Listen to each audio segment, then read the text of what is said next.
തൃശൂർ സൂളോജിക്കൽ പാർക്കിലെ തെരുവുനായ ആക്രമണത്തിൽ വിശദമായ അന്വേഷണത്തിന് ഉത്തരവിട്ട് വനംവകുപ്പ്. അന്വേഷണം നടത്തി റിപ്പോർട്ട് സമർപ്പിക്കാൻ സമിതി രൂപീകരിച്ചു. ഇന്നലെയാണ് സൂളോജിക്കൽ പാർക്കിൽ തെരുവുനായ ആക്രമണത്തിൽ 10 മാനുകൾ ചത്തത്.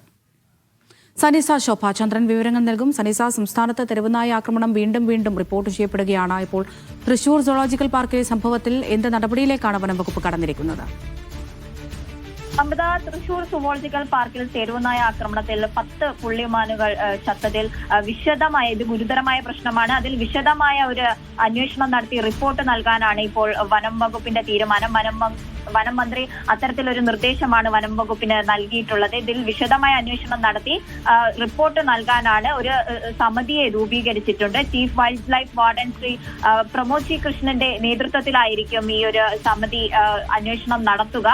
ഇത്തരം സംഭവങ്ങൾ ആവർത്തിക്കാതിരിക്കാൻ ആവശ്യമായ മറ്റ് കർശന നടപടികൾ സ്വീകരിക്കാനും മന്ത്രി നിർദ്ദേശം നൽകിയിട്ടുണ്ട്. 4 ദിവസത്തിനകം പ്രാഥമിക റിപ്പോർട്ടും 2 ആഴ്ചയ്ക്കകം അന്തിമ റിപ്പോർട്ടും നൽകാനാണ് സമിതിക്ക് മന്ത്രിതലത്തിൽ നിന്ന് നൽകിയ നിർദ്ദേശം. ഇത്തരത്തിൽ മരണപ്പെട്ട പുള്ളിമാനുകളുടെ ജഡം പോസ്റ്റ്മോർട്ടം നടത്തിയ ശേഷമായിരിക്കും ഇതിന്റെ തുടർ നടപടികൾ സ്വീകരിക്കുക. കൂടാതെ തന്നെ chief wild life garden Pramod G Krishna ഈ സംഭവ സ്ഥലത്തെത്തി അവിടെയുള്ള കാര്യങ്ങളൊക്കെ വിലയിരുത്തുന്നുണ്ട്. അമൃത. ശരി, സനിസ ശോഭാചന്ദ്രനാണ് വിവരങ്ങൾ നൽകിയത്.